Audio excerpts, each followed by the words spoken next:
What's up, ladies and gentlemen, YouTube, Stand Up TV here, keeping you guys in the know. Yesterday, I went over the Microsoft conference and the Bethesda conference. Today, we're going to be talking about Ubisoft and EA and Sony and Square Enix and Nintendo, which I'll probably lump Nintendo in with probably Square Enix or something, because it was very short. There wasn't a whole lot there, and I have my suspicions to why there wasn't a whole lot announced at Nintendo. But anyway, let's talk about EA. The first thing is that I guess I could tell you, for people who had already watched it, my impressions of the conference was it was really boring. It was probably the weakest conference at E3 this year, and I think mainly it's because they focused on a lot of about the sports games and things like that, like the Madden, the NHL, the NBA Live, and FIFA. And the people who go to E3 for innovation and what's coming out new in software, these sports games really don't belong there. I don't know who they were trying to target their message towards.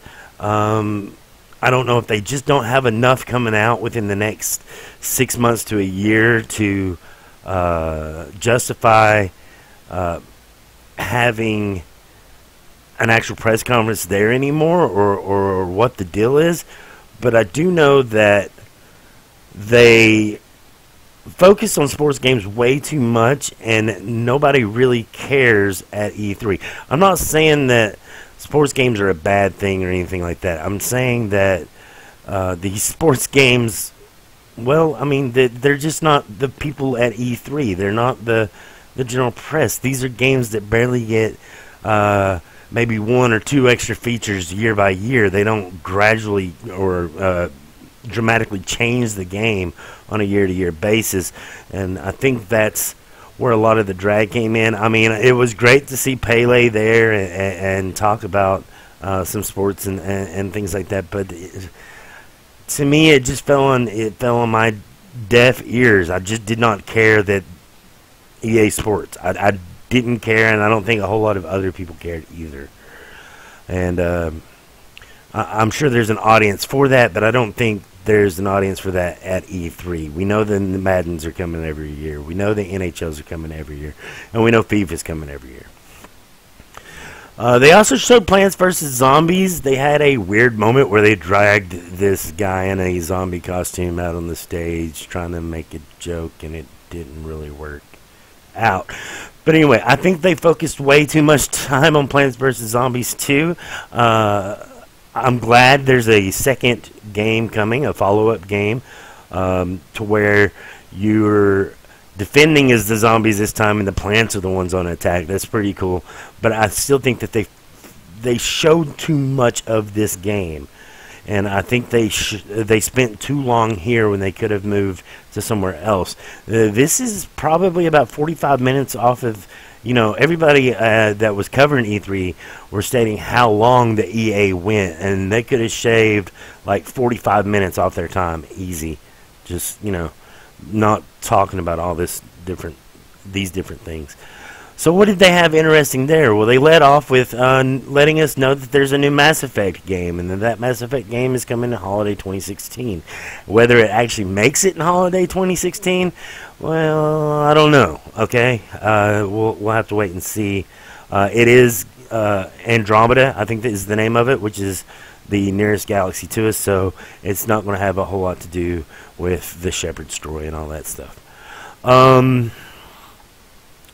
Then they talked a lot about Star Wars, but not Battlefront just yet. Like, they let us know that Battlefront was coming, but they showed that the Star Wars The Old Republic MMO, they wanted to get back to that BioWare type of storytelling within that game, and then they announced this, like, a expansion that I think is free, called, this is a killer name, by the way. It's Star Wars The Old Republic Knights of the Fallen Empire. So Knights of the Fallen Empire could have been its own MMO, but no, they're just adding it onto this game that we've already played and enjoyed, and it ties into that somehow. I thought that was a pretty cool announcement. I thought that the support for that game was long gone, but apparently it's not, and so that's kind of exciting to see some rebirth and a new breath of life getting breathed into that game. What else? Let's see.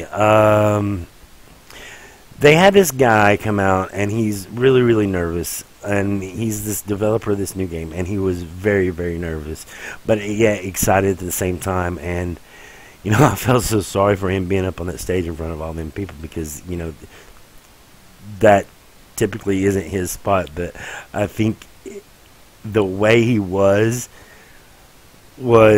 perfect for the game he announced, and it's a game that you don't expect EA to take a whole lot of interest in. And it's this little game called Unravel, and I thought that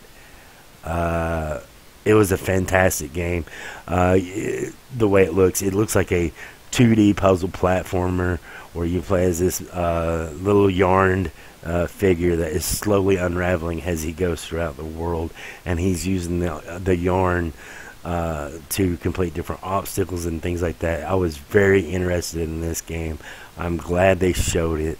I felt I kind of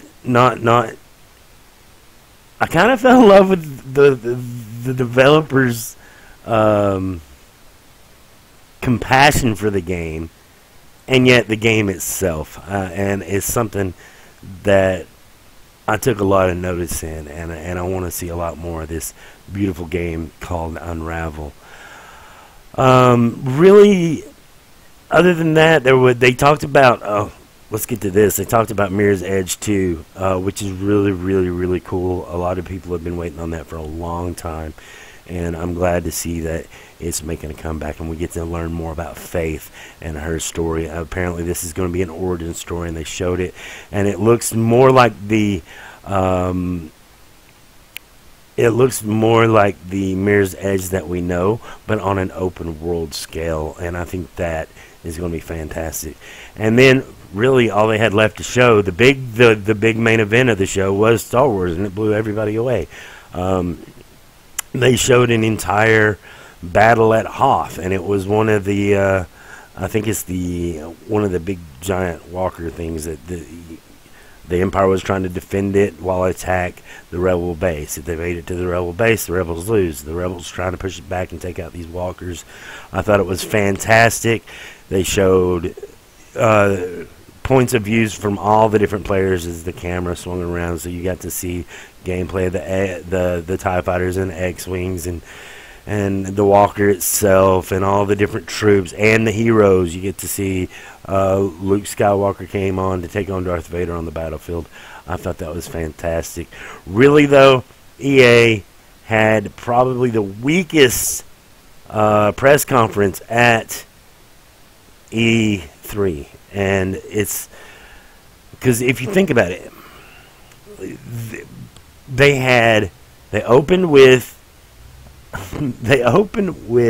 Mass Effect Andromeda, which was really cool, and then it kind of fell off, and then you see this little good game Unravel that perked me up a little bit. Then it was more sports stuff, and then you see the Mirror's Edge, and it was more sports stuff, and then you see the Star Wars Infinity Wars, which is probably more for kids, and the Star Wars Battlefront. And so there was really only 4 games there that I was interested in, and this was a close to an hour and a half to an hour 45 minutes press conference, mainly about sports, and that was kind of disappointing. So that was my final take on it. Let me know what you guys think. Of course, leave a comment below. Don't forget to rate. Don't forget to subscribe. And as always, don't forget the final podcast at the end of the week, this Saturday night, June 20th, 11 p.m. Eastern Standard Time, twitch.tv/StandoTV for the Intrepidation Nation podcast, where we talk more about E3, and we also bring on the opinions of Tech Gladiator and a bunch of the other Intrepid gurus. So make sure you check that out. Again, that's June 20th, 11 p.m. Eastern Standard Time, twitch.tv/StandoTV. Until then, guys, have a good one. And I'll be uploading more videos after this. We'll be talking about Sony and Ubisoft and Square Enix and Nintendo. Oh my god, just stay tuned. Catch you next time.